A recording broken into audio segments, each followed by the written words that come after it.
मेरा ये जो हुस्कवर्ना विटपिलन 250 है, इसके साथ अभी मेरा 2 साल कंप्लीट हो गया है। अभी ये 2 साल इसे रखते हुए, 2 साल इसे चलाते हुए, एंजॉय करते हुए एज ए ओनर मेरा क्या-क्या एक्सपीरियंस हुआ है इस व्हीकल के साथ, आज वही हम आपके साथ शेयर करने जा रहे हैं। सब्सक्राइब। ये हुस्कवर्ना विटपिलन 250 है। इसके अलावा भी हुस्कवर्ना का एक और व्हीकल आता है, स्वर्टपिलन 401, that is silver black one. This is 250 CC, this is pearl white finish. तो मुझे व्हाइट पसंद है, ब्लैक से मैं थोड़ा सा परहेजी करता हूँ, तो इसीलिए मैं 250 सीसी होते हुए भी यही व्हीकल चूज़ किया था 2 साल पहले। तो अभी 2 साल हो गया है, बहुत सारे मेमोरीज, बहुत सारे एक्सपीरियंसेस इसके साथ मेरा जुड़ा है, इसके साथ बहुत सारे एक्सपीरियंसेस मेरे हुआ है। तो एक्सपीरियंस जो है ये मिक्स्ड काइंड ऑफ है। मैं बहुत ज़्यादा ओवरवेल्म्ड भी नहीं हूँ और बहुत ज़्यादा दुखी भी नहीं हूँ। बहुत ज़्यादा एकदम इसकी ओनरशिप को लेके बहुत ज़्यादा मैं एकदम एग्रेसिव हूँ, ऐसा भी कुछ नहीं है। जो कुछ सच है मैं हर वीडियो में आपके साथ अभी तक बताता आ रहा हूँ। जो कुछ इसमें कमियां हैं, खामियां हैं, जो कुछ कमी मुझे इसमें खलती है, जो कुछ पॉजिटिव पॉइंट्स है, सभी के बारे में मैं आज तक आपके साथ बात करते आ रहा हूँ। आज जो मैं बात करूँगा, pure ownership experience of 2 years. तो इन 2 सालों में मुझे जो चीज़ सबसे बेहतरीन लगा इस व्हीकल के बारे में, कि ये जो व्हीकल है ये एक प्रॉपर हेड टर्नर है। रास्ते के ऊपर जब भी हम इस व्हीकल को लेके निकलते हैं, कोई ना कोई, ये तो हर रोज का, हर ट्रिप का, ये मान लीजिए एक रीत हो गया है, रिवाज हो गया है। कोई ना कोई तो ज़रूर पूछता है कि ये कौन सा व्हीकल है, आप कहाँ से लिए हैं। कोई आके पूछता है ये बैटरी का है क्या, कोई आके पूछता है ये कौन सी कंपनी है, कितना प्राइस है, जैसे पूछा जाता है कि कितना माइलेज देता है वगैरह, ये सब कुछ। एक दिन ऐसा भी हुआ, मैं मंदिर में थोड़ा सा खड़ा था प्रणाम करने के लिए काली माता को। तो एक बुजुर्ग आदमी आके मुझे ऐसे बोले, हाथ दिखाया कि थोड़ा सा खड़े हो जाओ, ठहरो, मैं बात करना चाहता हूँ। बोले हाँ बोलिए सर। तो बोले ये कहाँ से लिए हैं, ये कौन सा व्हीकल है, हम तो अभी तक ये देखे नहीं है। तो बातों बातों में वो बोले कि वो भी एक मोटरसाइकिल एंथुजियास्ट है, बहुत ही बुजुर्ग आदमी है, और उनका जो लड़का है, बेटा है उनका, वो भी मोटरसाइकिल एंथुजियास्ट है। तो हाल ही में वो अपने बेटे को हिमालयन खरीद के दिया है। तो वो बोले कि अगर मैं इस मोटरसाइकिल के बारे में पहले जानता, अगर मुझे जानकारी होता, तो मैं यही मोटरसाइकिल खरीद के अपने बेटे को देता। ये मोटरसाइकिल मुझे बहुत ज़्यादा पसंद आ रहा है। हम बोले कि आप थोड़ा सा बैठ के देखिए ना सर। तो वो बोले नहीं, अभी मेरा इतना ताकत नहीं है, मैं इतना फिट नहीं हूँ, तो मैं बैठ के ऐसे नहीं देख सकता, मैं अभी मोटरसाइकिल नहीं चला सकता हूँ। मेरा कुछ इश्यूज़ है, हेल्थ इश्यूज़। तो हम बोले ठीक है सर, अब देखिए। मैं थोड़ा सा हट गया, वो बहुत इधर-उधर करके पूरा देखे, पूछे ये क्या है, ये क्या है, मुझे बहुत अच्छा लगा। और रास्ते के ऊपर चलते हुए तो इसके लुक्स के बारे में हर कोई बात करता है, ऐसे बुला-बुला के, वो देख, वो देख। मैं रास्ते के ऊपर जा रहा हूँ, उधर से एक लड़का उधर उधर को बोल रहा है कि देख, देख, देख वो मोटरसाइकिल देख। जब मैं किसी क्रॉसिंग में ऐसे रेड लाइट में खड़ा हूँ, कोई बोल रहा है कि मैं सोच रहा हूँ कि ये व्हीकल ले लूँ या 401 ले लूँ, करके ऐसे करके बात होता रहता है। तो मतलब लुक्स तो इसका भाई हटके है और बहुत ही बेहतरीन लुक्स है, ये तो सभी को मानना पड़ेगा, हेटर्स को भी मानना पड़ेगा।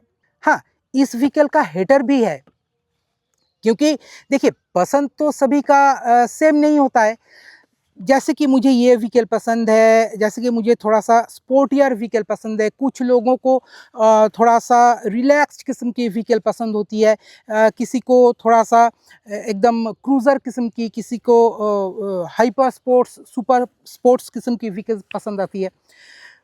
पर मुझे थोड़ा-सा स्पोर्टी, ऐसे यूनिक लुकिंग, यूनिक मोटरसाइकिल मुझे पसंद है। आपको पता ही होगा जो मेरे चैनल के फॉलोअर हैं, कि मैं पहले बर्गमैन यूज़ करता था। जब मैं वीडियो शुरू किया था, वीडियो बनाना शुरू किया था, तो पहले-पहले मैं बर्गमैन यूज़ करता था। उन दिनों में बर्गमैन एक बहुत ही रेयर व्हीकल हुआ करता था। उसके बाद मैं जिक्सर 250 लिया, वो भी एक बहुत ही रेयर व्हीकल है। अभी ये लिया, ये तो सुपर रेयर है। ये तो आपको रास्ते पर बहुत ही कम, मतलब कि गिने चुने 1-2 लोगों के पास ही देखने को मिलेगा। मैं कोलकाता में रहता हूँ, मुझे तो अभी तक ये व्हीकल मेरे ये इस व्हीकल को छोड़ के 2 व्हीकल ऐसे मुझे दिखा है। एक तो मेरे इलाके में घूमता रहता है, कभी-कभी मुझे दिखता है, और एक 401 मुझे दिखता है। तो ये 3-4 व्हीकल मुझे मेरे इलाके में, कोलकाता साउथ कोलकाता में मैं बोल रहा हूँ, मुझे दिखाई देता है। तो ये जो रेयरनेस है, ये जो लुक है इसका, इसका जो ये रोड प्रेजेंस है, ये हेड टर्निंग कैपेबिलिटी जो है इस व्हीकल का, ये तो काबिल तारीफ है। तो मैं इसका तो कायल हूँ एकदम। तो मेरा जो प्राइमरी फोकस था ये व्हीकल खरीदने का, वो लुक्स के ऊपर ही बहुत हद तक डिपेंडेंट था। खरीदने के बाद मुझे कुछ चीज़ें इसके बारे में पता चला कि ये हुस्कवर्ना का व्हीकल है, पर ये तो बजाज का मैन्युफैक्चरिंग है, ये मैं जानते हुए भी ये खरीदा था। खरीदने के बाद मुझे जो कुछ पता चला कि आज तक मेरा जो एक्सपीरियंस रहा था वो जापानीज़ व्हीकल्स के साथ रहा था। होंडा, यामाहा, सुजुकी मेरा फर्स्ट व्हीकल था। यामाहा क्राक्स, उसके बाद हीरो होंडा ग्लैमर था, उसके बाद एक्सट्रीम था, उसके बाद बहुत सारा व्हीकल्स ऐसे मैं अभी रिकॉल भी नहीं कर पा रहा हूँ। घर में तो 8 7 7 अभी 7 मोटरसाइकिल्स हैं मेरे घर में, इंक्लूडिंग दिस। कुछ मोटरसाइकिल्स मैं सेल आउट भी कर चुका हूँ। तो ऐसे करके मेरा यामाहा, होंडा, सुजुकी और होंडा CD 110, उसके बारे में एक भी वीडियो मैं बना के रखा हूँ, वो भी आप देख सकते हैं मेरे चैनल में जाके। तो ये सब जापानीज़ मोटरसाइकिल्स के साथ मेरा जो आज तक पला पड़ा था। अभी ये इंडियन मेड मोटरसाइकिल हो सकता है ये हुस्कवर्ना है, पर मैन्युफैक्चरिंग वगैरह सब कुछ तो, जो नट बोल्ट्स वगैरह, स्पेयर पार्ट वगैरह, फिटिंग वगैरह जो कुछ है, सब कुछ तो बजाज का ही सोर्स किया हुआ है। इंडियन कंपनी से, इंडियन मैन्युफैक्चरर से सोर्स किया गया है। तो बजाज की मैन्युफैक्चरिंग, मतलब कि इंडियन कंपनी के मैन्युफैक्चरिंग के साथ जो दिक्कत है वो मुझे अभी पता चलने लगा खरीदने के बाद। क्या?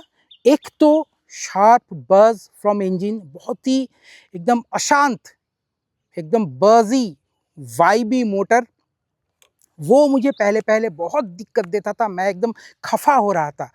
धीरे-धीरे मैं चलाने लगा, 1, 2, 3 सर्विस गया। अभी 2 साल होने को आया, अभी वो शार्प बज़ भी थोड़ा-सा शांत हो गया। वो बज़ का शार्पनेस फ़िलहाल नहीं रहा।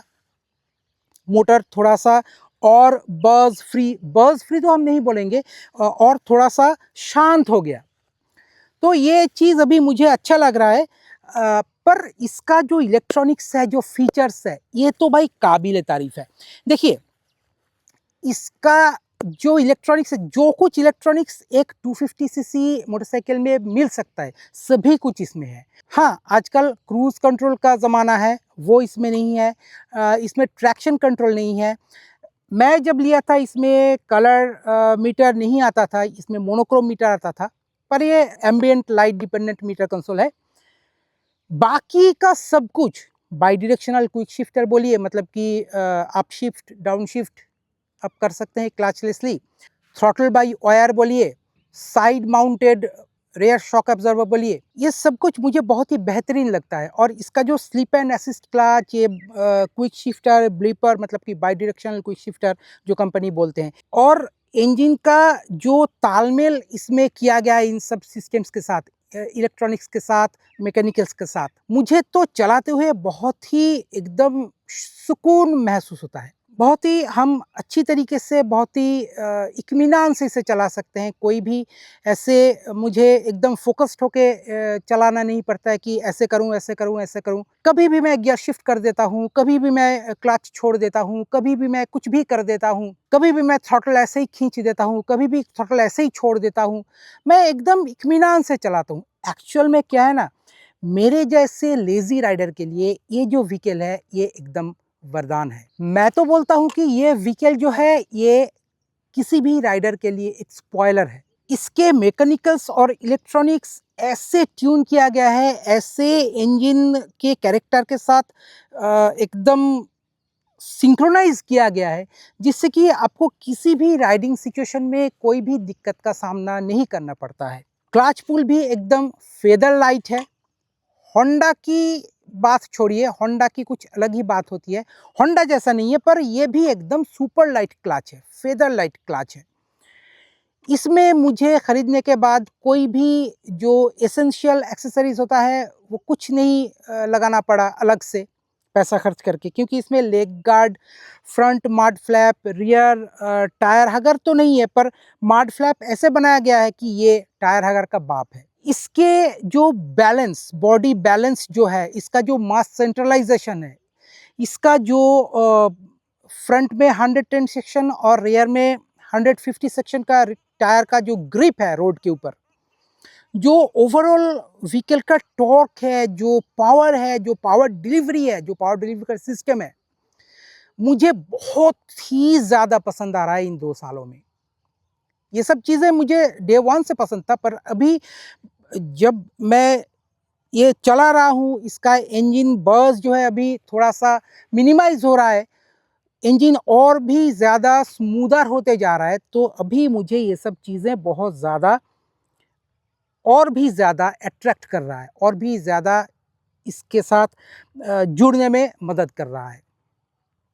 हाँ, इसका जो हेडलाइट है, इसका थ्रो बहुत ज़्यादा अच्छा नहीं है। इनसफिशिएंट मैं नहीं बोलूँगा, बहुत ज़्यादा अच्छा नहीं है। हेडलाइट का थ्रो जो है ये बेहतरीन हो सकता है।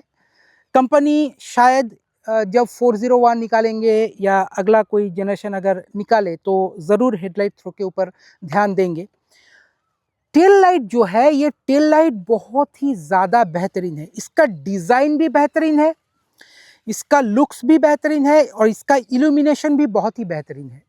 सभी कुछ एलईडी के द्वारा बनाया गया है। Front light, tail light, blinkers, blinkers भी एकदम बहुत ही अच्छी तरीके से विजिबल होता है। ये हाई इल्यूमिनेशन वाला एलईडी से बनाया हुआ है। फ्रंट में अपसाइड डाउन फोर्क्स मिल जाता है, इन्वर्टेड फोर्क्स, ये WP एपेक्स का है और ये 43 mm का है। रियर में साइड माउंटेड मोनोशॉक मिल जाता है, ये भी WP एपेक्स का ही है। बाकी इंजन कंपार्टमेंट ब्लैक और ब्रोंज को मिला के बनाया गया है। बॉडी जो है ये पियानो ब्लैक फिनिश और पर्ल व्हाइट में रखा गया है। तो ये जो कॉम्बिनेशन है ये बहुत ही ज़्यादा अच्छा लगता है मुझे।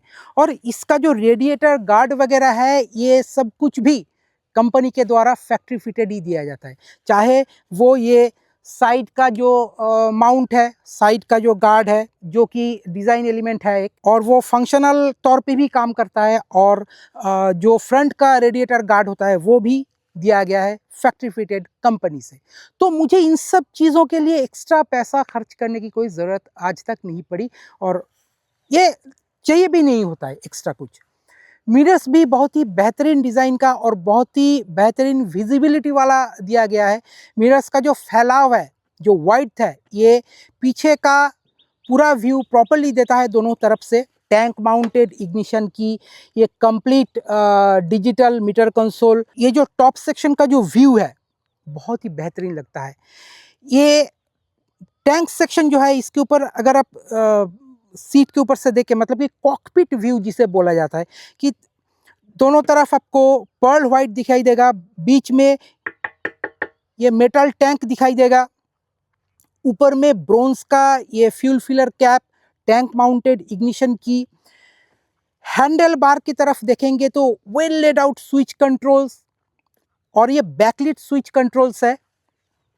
पीछे ग्रैब रेल भी दिया गया है, ये भी फैक्ट्री फिटेड है। जैसे कि कुछ कंपनीज़ में ये ग्रैब रेल वगैरह नहीं दिया जाता है, जैसे कि यामाहा के व्हीकल्स में ये ग्रैब रेल वगैरह नहीं दिया जाता है। आप MT-15 पकड़ लीजिए या XSR 155 पकड़ लीजिए, उसमें ग्रैब रेल वगैरह नहीं दिया जाता है। पर इस व्हीकल में फैक्ट्री फिटेड ये ग्रैब रेल दिया गया है। किसी किसी को ये पसंद नहीं भी आ सकता है, पर मुझे तो ये पसंद है। ये फंक्शनल एलिमेंट भी है और ये लुक को एनहांस ही करता है, क्योंकि मेरे दिमाग में ना वो सब नहीं चलता है कि कैफ़े रेसर है कि क्या है, वो सब नहीं दिमाग में चलता है। कौन कौन सा एलिमेंट फंक्शनल है, कौन कौन सा एलिमेंट चाहिए होता है, क्या क्या मुझे मिल रहा है व्हीकल्स के साथ, क्या क्या फैक्ट्री फिटेड आ रहा है, और जो फैक्ट्री फिटेड चीज़ आती है ना, इनके साथ एक मज़ा है। वो व्हीकल के साथ एकदम मैच करके बनाया जाता है। वो आप आफ्टर मार्केट किसी भी चीज़ से वो जो चीज़ है, वो जो मैचिंग है, वो आप कभी भी नहीं पा सकते हैं। तो पिछले 2 साल में मैं जो इसे यूज़ कर रहा हूँ, इसे ओन कर रहा हूँ, मैं खुश हूँ, ओवरवेल्म नहीं हूँ। मैं बार-बार ये बोल रहा हूँ, ओवरऑल मैं नहीं हूँ, पर मैं खुश हूँ इसे लेके। जो कुछ थोड़ा बहुत दिक्कत पहले-पहले आ रहा था, मैं उसे सॉल्व करना सीख गया हूँ, अभी वो सब सॉल्व्ड है। दिक्कत वही था इंजन बज़ का, और थोड़ा बहुत कुछ एक स्क्रूज़ के हेड के ऊपर थोड़ा बहुत रस्ट मुझे दिखाई देता था। वो सब मैं WD-40 से ट्रीट करके रखा हूँ, तो वो सब अभी कोई इश्यू है ही नहीं। वैसे तो मैं अपने व्हीकल को बहुत ज़्यादा एकदम अपने बच्चे जैसे रखता हूँ।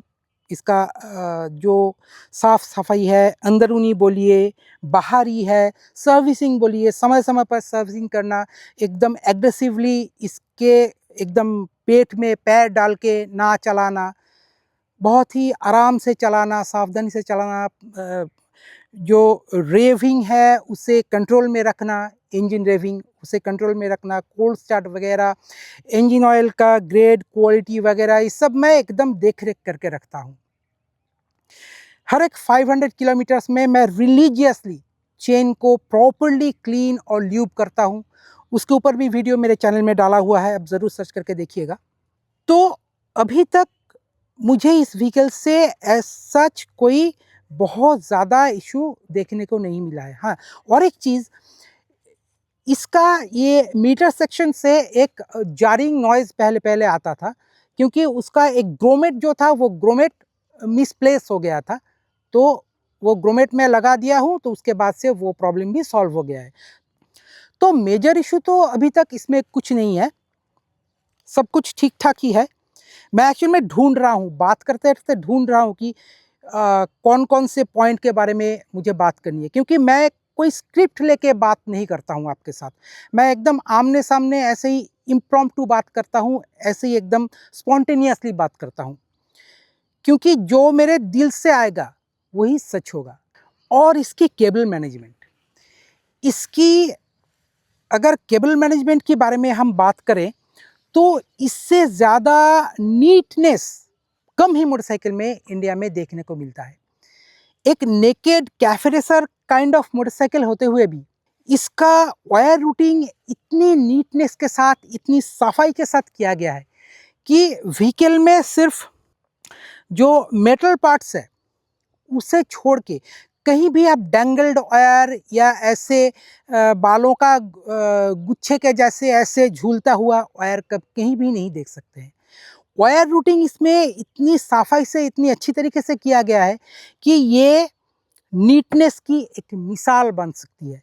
इसमें आज तक मुझे कभी भी इंजन हीटिंग का इश्यू देखने को नहीं मिला। कभी भी कोई एब्रप्ट कोई इश्यू इसमें देखने को नहीं मिला। स्मूथ चलता है, एकदम टेंशन फ्री होके मैं इसे चलाता हूँ, एकदम वरी फ्री होके मैं इसे चलाता हूँ। मैं एक दिन में 200 प्लस किलोमीटर्स भी इसे चला के देखा हूँ। एक दिन नहीं, मैं कई दिन इसे चला के देखा हूँ। अभी रिसेंटली नहीं, अभी एट ए स्ट्रेच 200 किलोमीटर्स मैं 4-5 महीना तो हो गया है मैं नहीं चलाया हूँ। उससे पहले मैं काफ़ी बार एट ए स्ट्रेच 200 किलोमीटर चलाता रहा। कभी भी मुझे इंजन हीटिंग या ऐसा कुछ देखने को नहीं मिला, ना तो सिटी ट्रैफिक में, ना तो हाईवे राइडिंग में, ना तो semi highway riding, semi urban riding, कभी भी मुझे इंजन हीटिंग की इशू नहीं देखने को मिला या किसी भी छुट-फुट और इशू देखने को नहीं मिला। तो दोस्तों, अभी के लिए बस इतना ही। मिलते हैं अगले वीडियो में मेरे और कुछ एक्सपीरियंस के साथ।